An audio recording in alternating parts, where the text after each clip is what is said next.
भेदभाव या डिस्क्रिमिनेशन हमारे जीवन की सबसे महत्वपूर्ण आवश्यकता है।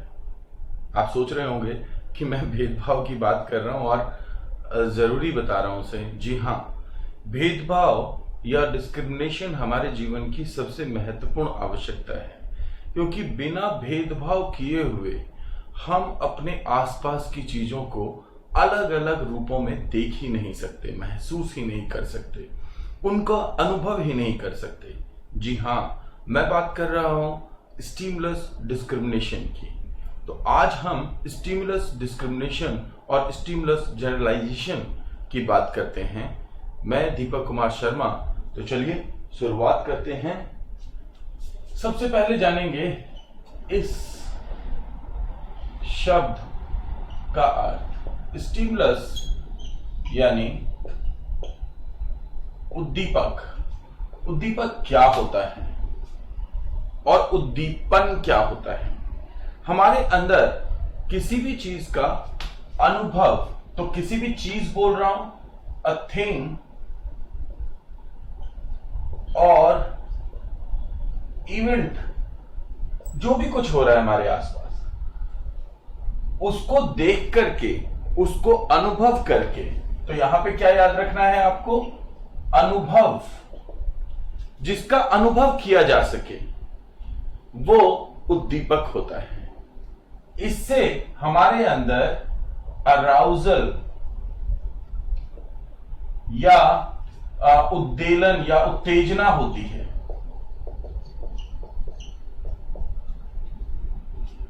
और ये जो उत्तेजना है, इसका हमें अनुभव होता है और इसी से हम लर्न कर सकते हैं।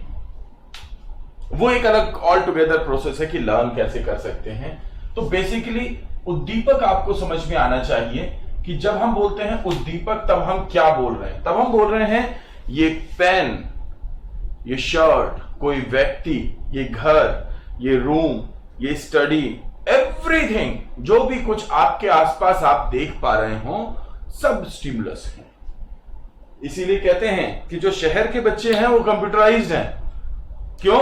क्योंकि शहर में स्टिमुलस ज्यादा है, इसलिए रिएक्शन, रिस्पांस ज्यादा है। जिसका रिस्पांस जितना ज्यादा होगा उसकी लर्निंग ज्यादा होगी।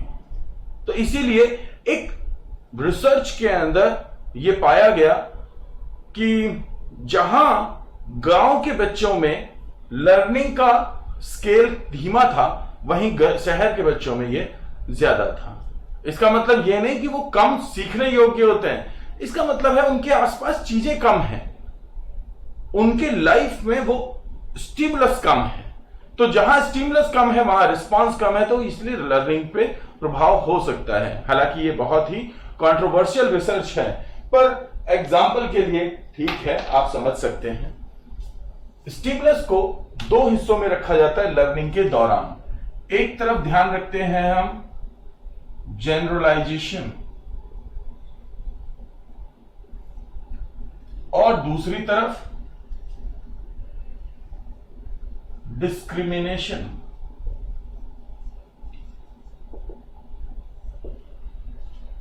तो जब हम बात कर रहे हैं जनरलाइजेशन की, तो हम बात कर रहे हैं सामान्यीकरण की,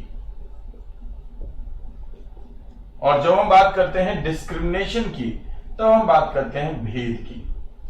तो उद्दीपक भेद और उद्दीपक सामान्यीकरण की हम बात कर रहे हैं। उद्दीपक सामान्यीकरण क्या होता है? आप बाहर गए स्कूटी से, कार से, बस से, और जब आप बाहर जा रहे हैं आपके पीछे लगातार हॉन्क हो रहा है, हॉर्न बज रहा है, हॉर्न बज रहा है। हर कार का हॉर्न अलग अलग है, लेकिन फिर भी आपने अपनी गाड़ी हटा ली। आपको कान हॉर्न पता चल गया कि हॉर्न है, लेकिन आपने सभी गाड़ियों के बीच के हॉर्न को भेद नहीं किया, जनरलाइज कर दिया। अनदर, आप कोई कपड़े पहन रहे हैं, कपड़े खरीदने के लिए गए, तो जब आप कपड़े खरीदने के लिए गए, उनका रंग देखा, तो बेसिकली दो डिफरेंट कलर के रेड, यानी रेड में ही वेरिएशंस थी, बट आपने दोनों को जनरलाइज कर दिया दैट दीज आर रेड। इसी तरीके से अगर आप पैवलो के कुत्ते की बात करें और वो अगर इस प्रकार से घंटियों के भेद को नहीं समझ पाता, यानी वो घर की घंटी और बाजार की घंटी और वो पैवलो की घंटी और साइकिल की घंटी, इन सबको एक ही समझ लेता है, तो क्या होगा? तो इसे कहेंगे जनरलाइजेशन। और जब तक आप जनरलाइजेशन करेंगे तब तक आप सीख नहीं पाएंगे। और यही कारण है कि जिनको कलर ब्लाइंडनेस होती है, जिनको कलर ब्लाइंडनेस होती है, उनको सर्विसेज में नहीं लिया जाता है, या कहें तो आर्म सर्विसेज में या ऐसी सर्विसेज में जो कि पुलिस सर्विसेज में नहीं लिया जाता है। क्यों नहीं लिया जाता?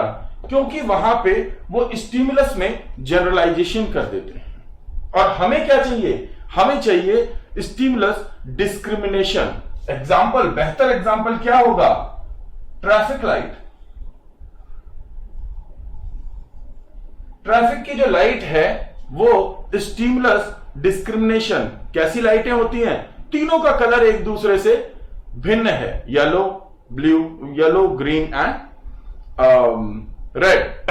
तो क्यों? क्योंकि ट्रैफिक लाइट पे दूर से दिख जाना चाहिए कि कौन सी लाइट है, डिस्क्रिमिनेशन।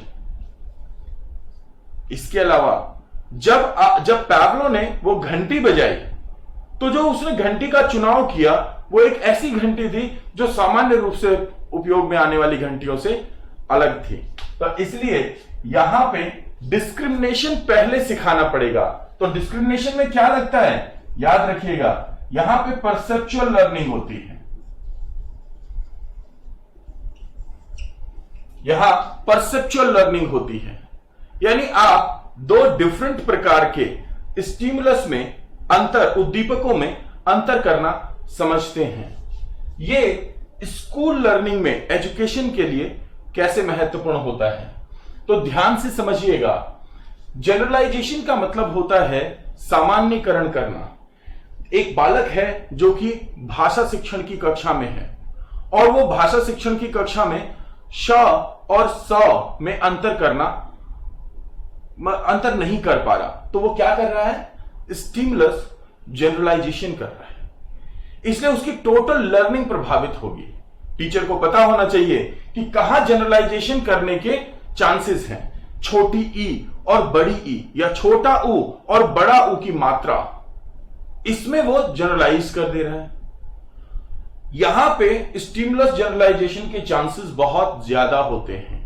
इसलिए वहां पे स्पेसिफिकली मेथड्स क्या किया जाता है? स्पेशल मेथड लगा करके। और कौन से तरीके बताए पैवलो ने? एक तो महत्वपूर्ण बताया रिपीटेशन। रिपीटेशन का इस्तेमाल करके, यानी कि दोहरा करके आप ऐसा कर सकते हैं। और इसके अलावा वैरायटी, उस पर्टिकुलर मेथड की, उस पर्टिकुलर स्टिमुलस की वैरायटी ऑफ स्टिमुलस सामने ला करके आप ऐसा कर सकते हैं। वैरायटी ऑफ साउंड सामने ला करके आप ऐसा कर सकते हैं। और इस तरीके से वो डिस्क्रिमिनेशन की तरफ जा सकते हैं। तो ये डिस्क्रिमिनेशन सबसे ज्यादा जरूरी है लर्निंग के लिए। जैसा कि मैंने आपको इस सेशन की शुरुआत में कहा था, that most important, one of the most important thing is discrimination. मैंने आपको भाषा का एग्जांपल दिया है, कुछ और एग्जांपल आप सजेस्ट कर सकते हैं कमेंट बॉक्स में। Thank you so much.